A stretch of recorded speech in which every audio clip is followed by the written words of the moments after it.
Assalamualaikum warahmatullahi wabarakatuh. Saya Nisa Ma'inah, NIM 43020210026 dari Prodi Manajemen Dakwah.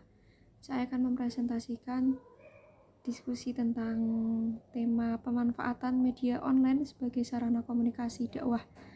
Tugas ini untuk menyelesaikan tugas UAS dari mata kuliah monitoring dan evaluasi dakwah. Yang pertama, media online sebagai sarana efektif dakwah. Media adalah suatu alat yang digunakan untuk menyampaikan pesan dari komunikator kepada khalayak. Sedangkan media online adalah platform yang menggunakan internet sebagai dasarnya. Media ini menyediakan konten informasi, hiburan, berita, dan interaksi antar pengguna. Contoh media online adalah situs web, blog, portal berita, platform streaming, dan jaring sosial lainnya. Dahulu, informasi yang hanya dapat diakses melalui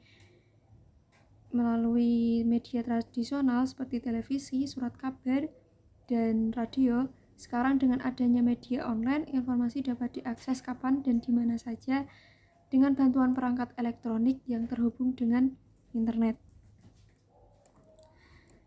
Media dakwah sendiri atau website and dakwah ialah alat yang digunakan sebagai perantara untuk melaksanakan kegiatan dakwah. Ada 6 macam alat penyampaian dakwah. Yang pertama, dakwah melalui saluran lisan. Yang kedua, dakwah melalui saluran tertulis. Ketiga, ada dakwah melalui saluran visual. Yang keempat, ada dakwah melalui saluran audio. Dan yang kelima, ada dakwah melalui saluran audio visual. Dan yang terakhir, ada dakwah melalui keteladanan. Yang pertama, adapun beberapa cara media online dapat digunakan sebagai sarana yang efektif dalam menyebarkan dakwah, yaitu ada blog dakwah, membuat blog dakwah pribadi atau berkolaborasi dengan bloggers lainnya. Berminat sama dapat menjadi salah satu cara yang efektif untuk bertukar atau berbagi pemikiran, cerita, serta pengalaman mengenai agama, menulis konten yang menarik, dan berinteraksi dengan audiens melalui komentar dan forum diskusi. Yang kedua, ada sosial media. Platform media sosial seperti YouTube, Instagram, Facebook, dan Twitter menyediakan saluran komunikasi yang luas guna menyebarkan pesan-pesan dakwah.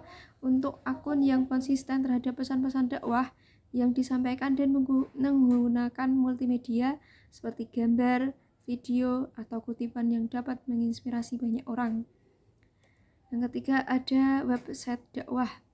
Mengelola situs website yang berfokus pada pesan dakwah dapat menjadi langkah yang efektif. Website ini berisi artikel, podcast, video yang menarik lainnya guna mendukung pesan dakwah. Konten yang dibagikan informatif, relevan, dan mudah dipahami dari audiens. Selanjutnya ada manfaat media online. Manfaat media online memiliki banyak manfaat sebagai sarana komunikasi dakwah, terutama dalam era digital saat ini yang semakin maju dan berkembang. Media online dimanfaatkan sebagai sarana dakwah Islam yang efektif dan efisien. Berikut adalah beberapa manfaat media online dalam dakwah, yaitu yang pertama, ada kelebihan media online, yaitu membebaskan seseorang untuk memiliki materi dakwah sesuai dengan kebutuhan dan kesukaan masing-masing orang melalui platform online yang tersedia. Yang kedua, media online dapat digunakan sebagai alat penyimpanan atau penyampaian pesan dakwah secara cepat dan efektif. Yang ketiga, media online memungkinkan dakwah dapat dilakukan dalam berbagai metode seperti tulis atau teks, lisan, dan tidak hanya melalui tatap muka secara langsung saja. Namun, dakwah juga dapat dibuktikan melalui media sosial seperti YouTube, Instagram, Zoom, Facebook, Twitter, atau platform media online lainnya. Yang keempat, media sosial dapat digunakan untuk memberikan informasi keagamaan dan mempermudah mad'u dan audiens untuk mendapat informasi keagamaan. Yang kelima, media sosial dapat digunakan untuk menyampaikan tulisan-tulisan dakwah atau yang dikenal dengan story atau quotes di Instagram, Twitter, dan sejenisnya. Yang ketiga, ada media online untuk berdakwah. Penggunaan media online sangat banyak sekali manfaatnya, terutama yang sudah saya jelaskan tadi. Dan penggunaan media online sebagai sarana dakwah dewasa ini mulai menjadi alternatif dalam berdakwah. Dalam penyampaian materi-materi dakwah, seorang pendakwah bisa saja memiliki akun sosial media seperti Facebook, Twitter, Line, WhatsApp, atau media online lainnya seperti YouTube, Instagram, dan sebagainya. Metode yang dipakai ialah dengan menggunakan analisis statistik, kemudian dilakukan uji korelasi dan konsistensi berdasarkan hasil kuesioner dan responden. Berdasarkan hasil penelitian ini, dapat diketahui bahwa sejak usia pelajar hingga usia kerja saat ini telah memanfaatkan smartphone untuk mendapatkan informasi terkini melalui media online. Dari hasil ini, korelasi menunjukkan bahwa nilai koefisien korelasi lama penggunaan smartphone dengan aktivitas informasi mengenai dakwah Islam sangat sering literatur mengenai pengetahuan agama melalui media story atau media online. Hal ini menunjukkan bahwa materi dakwah Islam yang disampaikan melalui media online sangat efektif, khususnya bagi pengguna smartphone.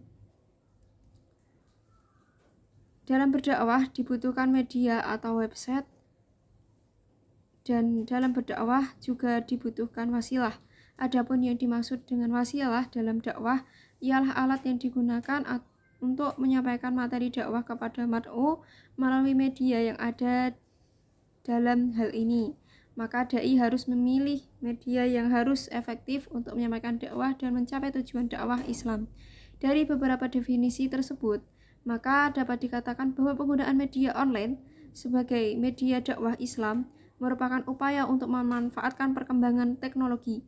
Tujuan dakwah sendiri masih dalam koridor untuk menyampaikan ajaran Islam, paham-paham ahli sunnah wal jamaah, dan sebagai alat untuk menyebarkan rahmatul lil alamin.